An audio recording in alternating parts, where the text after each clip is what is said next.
Bueno, buenos días. Vamos a comenzar hoy con otro periodo de la historia de Argentina, la unidad 3, el periodo del modelo agrario exportador,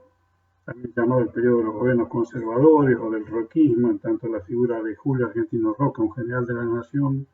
fue presidente por 2 veces en este periodo y gran hacedor de la política económica en el periodo.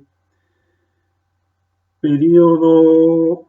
de crecimiento muy importante que vamos a comenzar ahora a tratar de señalar algunos de los aspectos. Para estos textos, para este periodo, vemos los textos de Rapoport, el capítulo 1, y un texto de Sábato y Esbarzer sobre el tema de renta. Bueno, este periodo de gran crecimiento es muy conocido en la historia argentina. eh, es hasta el día de hoy añorado por algunos sectores que ven como el periodo de gran crecimiento de nuestro país debido a políticas económicas de poca intervención del Estado en materia económica, de apertura económica a las inversiones extranjeras. Y este enfoque liberal señalaría, digamos, que la Argentina en este periodo entre 1880 y 1920, el periodo hasta el final de la Primera Guerra Mundial, se había transformado de ser un país totalmente secundario en el concierto mundial a ser uno de los grandes exportadores de granos, de carne vacuna, y se señala hacia los años 20 que la Argentina se habría transformado en una de las 10 potencias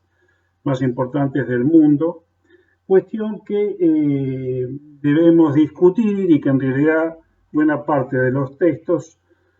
que estamos viendo, el de Rapoport, tanto como Sábato Esbarzer, discuten esa, digamos, por lo menos relativizan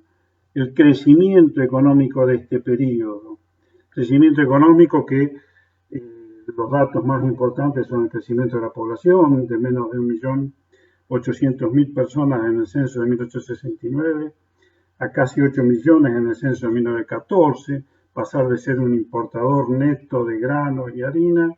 a ser segundo o tercer exportador mundial de granos, primero, segundo, tercer exportador mundial de carnes vacunas enfriadas o congeladas.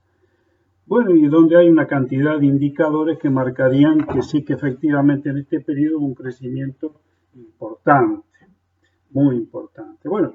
la idea que señalábamos en cuanto a relativizar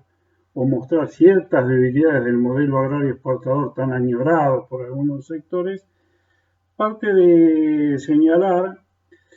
que en realidad el crecimiento fue común en toda América Latina y todos los países, lo que posteriormente se llamarán la periferia, diría Ferrer o Celso Furtado, que giran en torno de los países europeos principalmente, posteriormente empiezan a girar en torno de Estados Unidos, como proveedores de materias primas, monoproducciones o 2 o 3 producciones principales de exportación, y en tanto su desarrollo industrial es muy menor. Todos los países crecen de América Latina, pero el que más crece es la Argentina, pero todos crecen, digamos, no fue un fenómeno único de nuestro país. Y en cuanto a las debilidades o relatividad del crecimiento, es un poco señalar el grado de muy fuerte dependencia que tiene la economía argentina en este periodo de las exportaciones. Depende mucho de las exportaciones, principalmente a Gran Bretaña, que es a su vez la que controla los sectores nervios de la economía de nuestro país,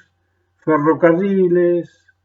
los frigoríficos que enfrían y congelan la carne para enviar al exterior, el hueso, las compañías cerealeras son en su mayoría compañías extranjeras, ahí está Bungibor como una de las primeras empresas que se dedican a ese comercio que persiste hasta ahora, digamos, la continuación de esa empresa. Compañías de seguro, compañías navieras, son todas extranjeras y particularmente inglesas. O sea, nuestro país tiene un grado de dependencia muy fuerte en sus sectores claves dependen de inversiones extranjeras, y otra de las manifestaciones también en todo este periodo, ya lo vamos a ver con un poco más de detalle, es el nivel de endeudamiento continuo que tiene el país, que va a derivar en una gran crisis, la de 1890, que vamos a explicar en la próxima clase. La debilidad de ese modelo agrario exportador está en la falta de industria. No hubo en este periodo un crecimiento industrial sostenido. Hay ejemplos, diría Schwarzer, de desarrollos industriales localizados, producción de alimentos, algún sector de producción, digamos, de metalurgia, pero no hay un plan de desarrollo industrial y no hay, digamos, la voluntad de ese desarrollo industrial. A su vez, toda la tecnología de esas industrias son totalmente importadas. Por lo tanto, también ahí se muestra la dependencia de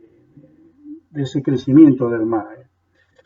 Uno de los aspectos centrales también que muestra digamos, las debilidades de ese modelo es la muy mala distribución de la riqueza que se produce en este modelo agrario exportador, que tiene que ver con la pésima distribución de la tierra.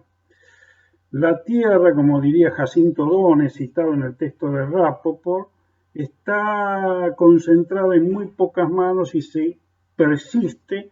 en la economía, en la distribución mediante latifundios. Cuando se hace la famosa campaña al desierto en 1879-1880, antes de terminar la campaña ya casi todo ese inmenso territorio por descubrir, por conquistar, se está apropiado por aquellos que financiaron la campaña. Digamos, cuestión que es algo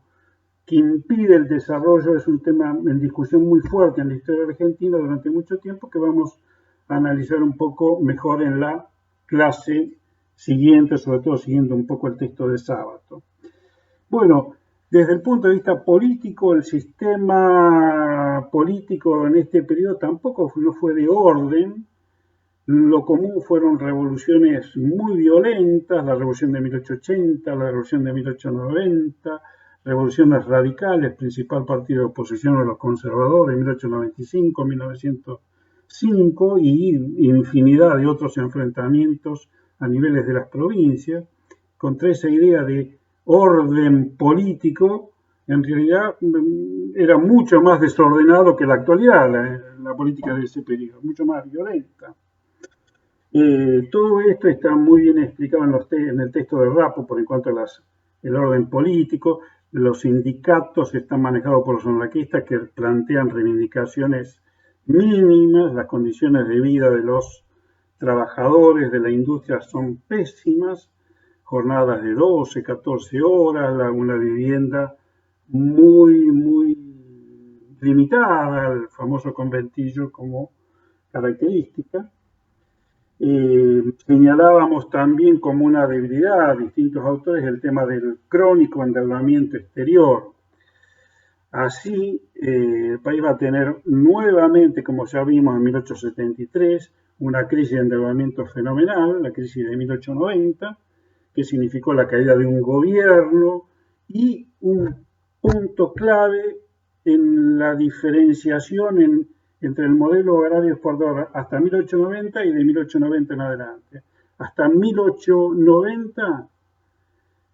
el superávit comercial no existía, sino era de déficit comercial con el exterior, y recién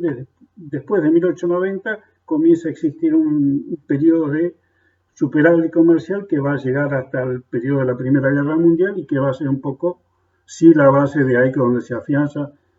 el modelo agrario exportador. Bueno, el tema de la tierra es muy importante y está analizado en el texto de Sábato. Es un poco el que explica el crecimiento económico, más que a una política determinada. Muchos autores a lo largo de la historia han enfatizado que el crecimiento económico tan importante que hubo se debió a un factor natural, de alguna manera no definido por la acción del hombre, es la existencia de millones y millones de hectáreas que nunca se habían trabajado y sobre las cuales constantemente va a haber un proceso de apropiación por parte del Estado, campaña del desierto y ocupación del territorio, donde es muy importante el papel del ferrocarril que pone activas a las zonas económicas que sin el medio de transporte no tenían ninguna o tenía muy poco valor económico. El ferrocarril es muy importante en este periodo y digamos, esa estructura de latifundio de la Tierra está originando, digamos, una clase poseedora de la Tierra que va a usufructuar los beneficios naturales que tiene la pampa húmeda en nuestro país, que tiene, diría, Sábato, Esbarce, bueno, otros autores también, digamos, ventajas naturales como ser fertilidad, como ser el clima, como ser la cercanía al puerto, que hacen que la producción de productos en la zona pampeana de granos y de ganado vacuno y también de ganado ovino, que fue importante en un momento, tienen unas ventajas en cuanto a la producción de otros países, sobre todo de Europa, y es esa fertilidad, ese buen clima templado, húmedo y esa cercanía al puerto es lo que la base central del crecimiento económico en ese periodo. Algunos autores dicen, bueno, la riqueza de la Argentina está dada en los metros de humus, de tierra negra que tiene la zona pampeana. Digamos, me interesa enfatizar eso, más que una política económica, digamos, una parte sustancial del crecimiento tiene que ver con el tema de la tierra y la renta diferencial que se obtiene por producir en esas zonas y que va a permitir, digamos, en pocos años inundar de productos de la zona pampeana, bueno, competimos con Estados Unidos, inundar de productos de granos y de carne a los países europeos, principalmente carne a Gran Bretaña y granos al resto de Europa. Vamos a dejar aquí, después de haber mantenido, digamos, un poco la idea de qué es lo más importante del modelo agroexportador, sus fortalezas y debilidades, y en la próxima clase veremos los sectores económicos, las políticas económicas.